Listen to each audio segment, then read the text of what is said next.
The winner of the 2025 Heisman Trophy is Fernando Mendoza.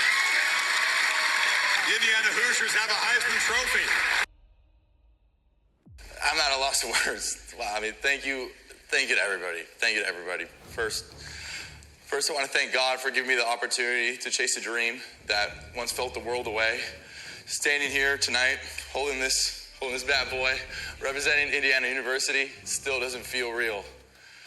If you told me as a kid in Miami that I'd be here on stage holding this prestigious trophy, I probably would have laughed, cried like I'm doing now, or both.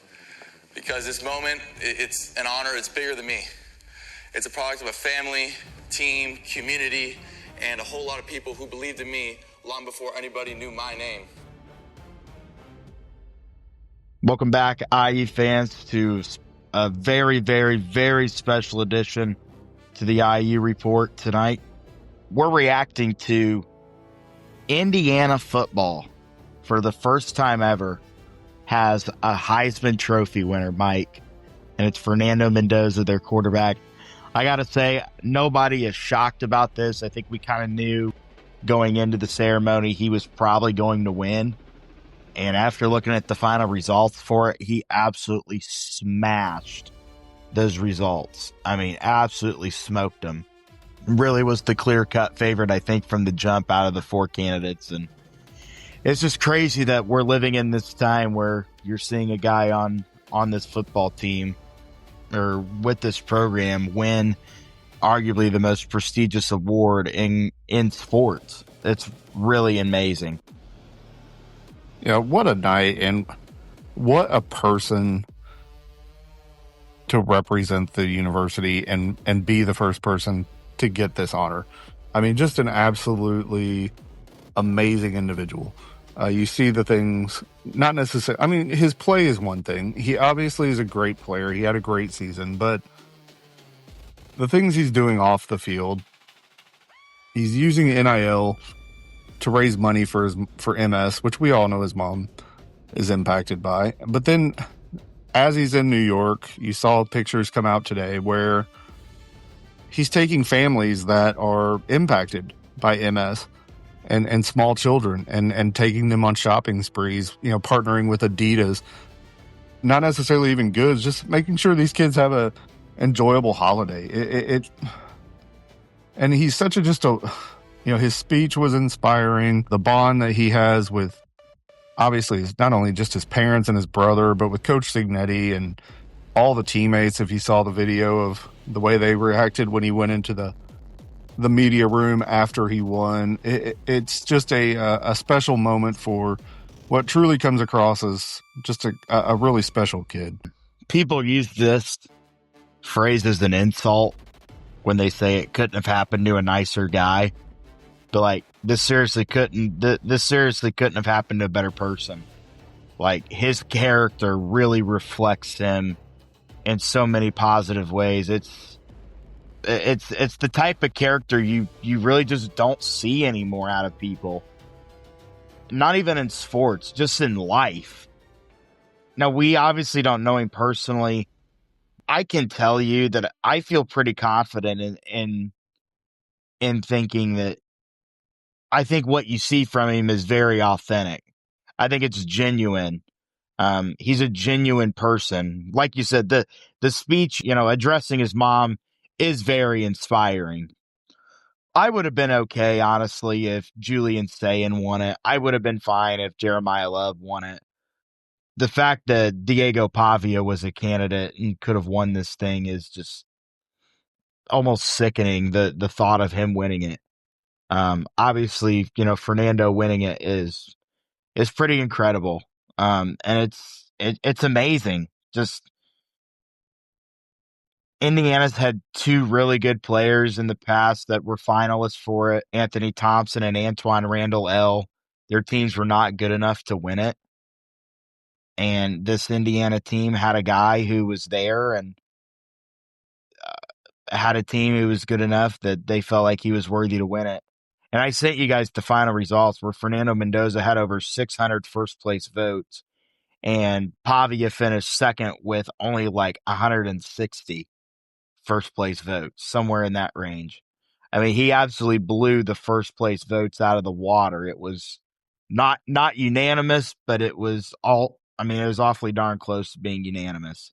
So he carried every region of the country, which was the surprising thing to me, because I thought the deep state there in the South, the SEC network, was going to rally together, but he even carried the South, which I did not foresee. I thought he was going to have some trouble with the Midwest, because it was him and 3 guys from the Midwest. So I was truly worried that there was going to be a huge block of voters in the South, and then they were going to split the Midwest. But no, he dominated from all regions of the country. So I talked to a guy on Friday night that I know who is an Oak Hill grad, who's like graduated in the 80s. He has a radio show down in Atlanta, covers the Atlanta Falcons, covers Georgia games on TV, sideline reporter. His name's Rick Flatford. And this is a guy that has a reputation with some of the biggest names in college football. A guy who he tells me he's really good friends with Nick Saban, knows Nick Saban, has a nice rapport with him, knows Lane Kiffin, Kirby Smart, of course, knew Kurt Signetti when he was at Alabama. And he told me last night that Mendoza was probably going to win.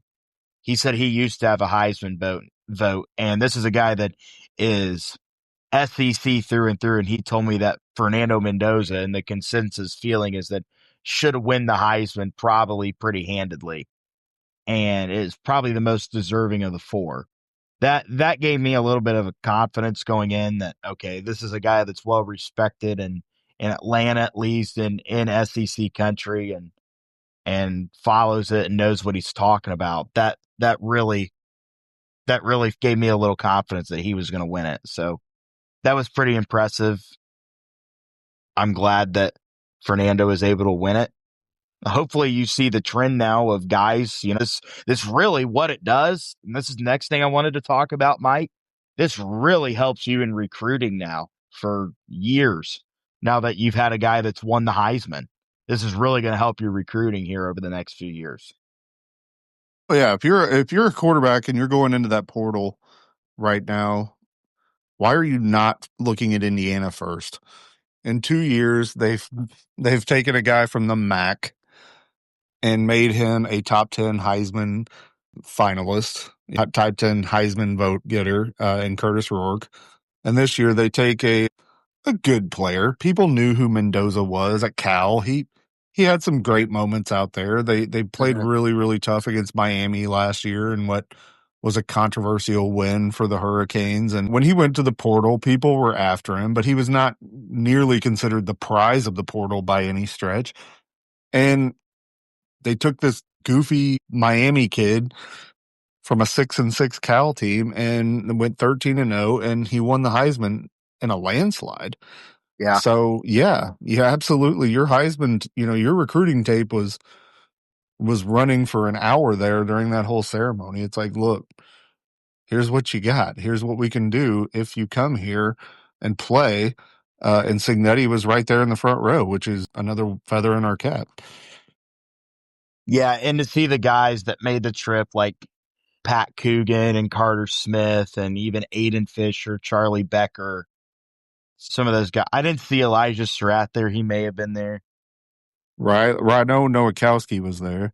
For them to be there and to witness that. And don't get me wrong, it's not like Indiana was the only team to bring guys from the team to support their guy. Like, there were guys there from Notre Dame and Ohio State and Vanderbilt.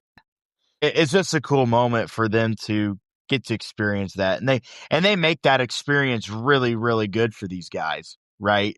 You have basically 2 days of them taking you places, and you do photo shoots with the trophy and do different media spots, all this, and you're busy. And to see some of the videos that we saw of Mendoza and Julian Sayin, here's the thing, is Julian Sayin's probably going to play another 2 or 3 years at Ohio State. I wouldn't be shocked if Sayin won that thing next year, or if he won it the year after. Julian Sayin is probably walking away from that not too upset. because I think he can get back there, and I think he will get back there and win that award at some point. But Mendoza was by far the most deserving, just in the way he's played and the way he carries himself. And I think that goes a long way for voters. And I think he's smart enough to know that. That's why he kind of is the way he is that these people watch how you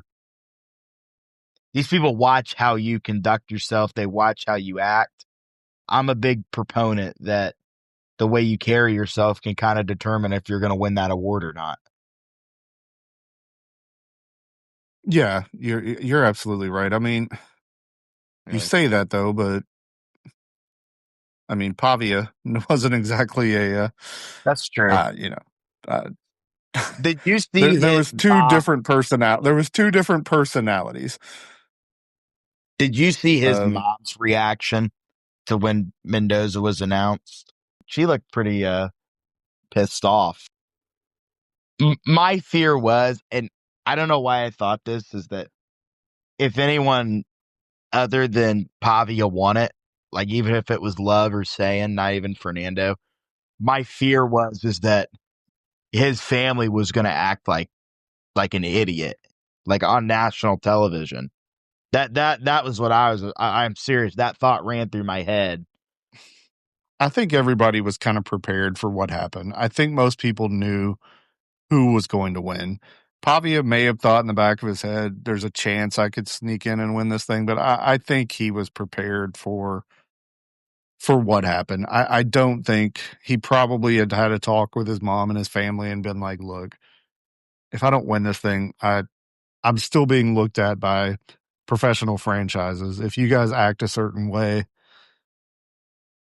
the lights are still on me. He's probably got representation that says you got to make sure that this is scaled down a little bit, because look at what happened to Shador last year. Do I think Pavia is going to be an NFL player?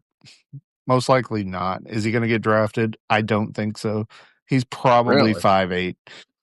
He's 5'8". There's no way he's 6 foot tall. No, so he's because probably going Julian to be a Saint CFL. towers over that guy. He's going to be probably a CFL quarterback, and that's not a knock on him. He's obviously a great player. He just physically doesn't have what it takes to play in the NFL. I mean, it's just going to be tough for him. But he probably did have to have a talk and just be like, look, guys, people are still watching me who may or may not be interested in drafting me. It's like we the only thing we can do by acting a certain way tonight is hurt ourselves. So right. I think, and like I said, I think everybody there, I mean, they obviously knew something, because you could see that Fernando's speech was written, and in the teleprompter, if you looked in the window behind, he was reading a speech. So well, and I think all four of them probably had a speech prepared either way. I think they tell him to prepare a speech. You're probably right, but the thing is that it's kind of cool to see how the production stuff goes into it, because guys, believe it or not, I don't know how you've done it, Mike, but this was the first time I've ever watched the Heisman Trophy ceremony. I've never watched it in my life before tonight. I never cared enough. I never had a player, on my team that I wanted to win. I've always had to do a game, like broadcast the game or be at a game, a high school game, the night of the Heisman Trophy. And so you just kind of went on with your night and got the notification of who won. And actually, that's what would have happened tonight, but it got snowed out. We had Snowmageddon up here this afternoon in central Indiana, and it got snowed out. So I was able to stay home and watch it. It was cool. Everything kind of worked out, but here's the thing, and I retweeted this. I can't remember if I sent this to you guys, but I retweeted this. Kurt Signetti addressed the Indiana people who were there and said, enjoy this. This is great this is great for the programs, great for Fernando and all that. But the party's over on Tuesday and we get back to work. And a player there, not Fernando, but another Indiana player chimed in and said, it ends Monday and you get back to work and you get ready for that college football playoff. And I know we're going to talk more about that in the 2 or 3 weeks now leading up to the playoff, but these weeks here are going to get long, and it's enough time for Indiana football to get healthy, and I'm sure that's already been in the works. And just wanted to quickly mention about how they just extended Bryant Haynes, the defensive coordinator, and have now made him one of the highest paid coordinators in the country, and that's also another big win for this program this week. Yeah, $3 million a year now for your D coordinator for a program that not even a decade ago was paying $2.5 million to their head coach. This is pretty confounding Unreal. to hear that. But I don't know what you're talking about. Long weeks ahead. We've got games that I'm super excited about against Chicago State and Siena. I don't know if you've listened to any other podcasts that may say we're not enthusiastic about that, but I am super excited about the basketball team's upcoming schedule. And yeah, and then you've got, Pop-Tart Bowls where BYU is going to be playing somebody not named Notre Dame. So that's cool. I think it's Georgia Tech. So we're going to get to see pastry sacrificed on national television again. I don't know who's not excited about that. That's a hell of a tradition. It really is. You deep fry a human in a pastry costume. Always wondered how they do that. Like they literally put him in a toaster, like a life-size toaster. I want to say one last thing about Fernando though, because like in Go ahead. the world of everybody like who just passively watches college athletics now will say, "Oh, these guys don't care. They're just playing for money. Nobody cares. They don't. It's whoever gives them the most money." And to some degree, there's a little bit of truth to that. And you hear people talk all the time about how they don't get connected to the community. They don't really care where they're playing. I can't remember any player in the history of Indiana football who has just captured the imagination and melded themselves into the community of Bloomington and become synonymous with the program. And obviously it has to do with the overall success, but the face of Indiana football is going to be two people for a really, really long time. It's going to be Kurt Signetti and it's going to be Fernando Mendoza. I talk a lot about living down here in Louisville and the connection this community has with Lamar Jackson. And now we play like Ravens games on television as an affiliate here in the Louisville area. And I never quite understood it. I was like, okay, great. He played for you. Awesome. But now I'm probably going to be watching freaking Jets games or Browns games or wherever the hell this goofy kid ends up, because he showed up for Bloomington for 1 year and turned the entire program on its head. Whatever they started last year was cool. He took it to a level that none of us ever thought it would be possible. And he's done something that none of us ever thought we'd see, which is be a Heisman Trophy winner for Indiana University. This isn't just something that's going to resonate now. It's going to resonate for decades. What if he comes back next year? If my options are Cleveland or New York Jets, that NIL money's looking awfully freaking good. That's what I'm saying. Grant, I have one other question for you. If you're an institution that goes around calling yourselves the cradle of quarterbacks, don't you think you should have at least one Heisman winner? You would think. You would think somewhere along the way that would happen, but just like a national title in 1932, they're claiming something that didn't actually happen.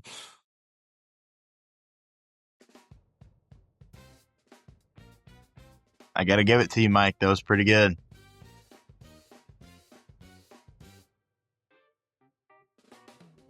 Just wanted to give a final thought here about Fernando. It's funny, we're like at the beginning of the year. Again, you kind of don't know your expectation quite yet with this team, with Indiana. You were optimistic. But after they went 11-2 last year, they lost to the two good teams they played on their schedule. they had some pieces to fill. They had to go get a new quarterback. They had to, find a new quarterback coach when Chandler Whitmer replaced Tino Sunseri. They had more pieces to fill on this roster. You have everybody telling you in the offseason that this was going to be a one-hit wonder. How, Indiana's going to go back down to reality and everything. And you get to a point in about July when you've had people telling you this since December where, like, you kind of sit there and you're like, man, maybe they're right. Maybe they're right. And at the beginning of the year when the Heisman odds get released and Indiana's quarterback, Fernando Mendoza, is like has a 1 out of 100 chance or whatever, has a 1 in 100 chance. And you're thinking, okay, whatever. We'll see how the year goes. And as the year goes on and he gets better, I noticed it in the first game, Mike. You were at the Old Dominion game. I noticed in the first game, me and my dad sat there and he made a play. I think he scrambled for a run or something like that and picked up a first down. And we're kind of like, he was not doing that Curtis Rourke was not doing that last year. He was not mobile like this. You just kind of picked up on some things. You're like, the quarterback play is definitely better this year. You kind of noticed it quick. The first time I kind of realized what kind of a guy he was after the Illinois game in his post-game interview in the Illinois game. The quote he gave on, when you disrespect my O-line, my running backs, my receivers, we take that personally, or something like that.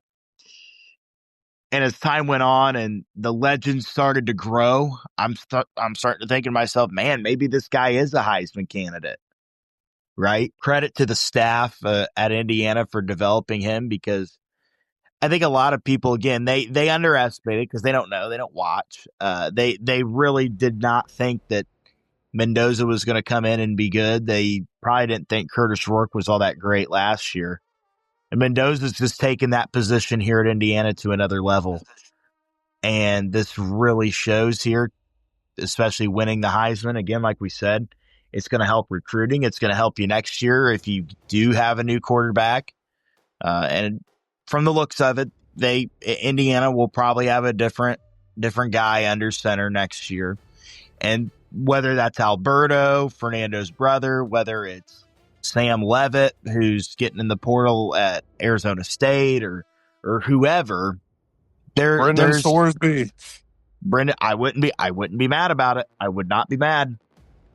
There's a lot of, or if it's that Old Dominion quarterback, hell, I would not be mad. There's just so many things that he did that are not going to be replicated. I don't know if he's the greatest player in the history of this university, because you can make the argument that he's not even a top 3 player on his own team. That's how stacked this team is. I'm proud of him. I'm proud that he's representing the university. I'm proud he's representing the town of Bloomington, the state of Indiana, and the program that we've loved even through the dog days, the crap years, the 1-11 years, the 2-10 years. This decade, I quite literally remember when they had to bring in Donovan McCauley, a wide receiver, to play quarterback against Ohio State. That's how far this program's come. He was recruited. He was recruited pretty highly as a quarterback, though. I know. He got moved to wide receiver. But now, 3 or 4 years later, to have your starting quarterback win the most prestigious award in college athletics, arguably in sports, it's something we're going to remember as fans. Unfortunately, I don't know how good history will be good to him, where people in like 10 or 15 years, me and my buddy were talking about this tonight, people in 10 or 15 years, if he doesn't have the best NFL career, are going to be like, man, I can't believe Fernando Mendoza won the Heisman. And hopefully it's not forgettable for other people, but for us, we're going to remember this for a long time. And it quite literally couldn't have happened to a better kid, a better person, a person of faith, a person who, fights for others, wants to help other people, and really just wants to do it for the people around him and not really himself. So very proud to be an Indiana fan today. Really, really happy for Fernando Mendoza. Really deserving of this award, and it's one of the best stories in sports. Yeah, you're dead on. I can't disagree with anything that you said there.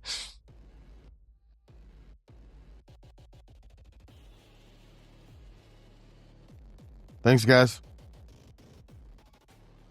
That was awesome. That was good.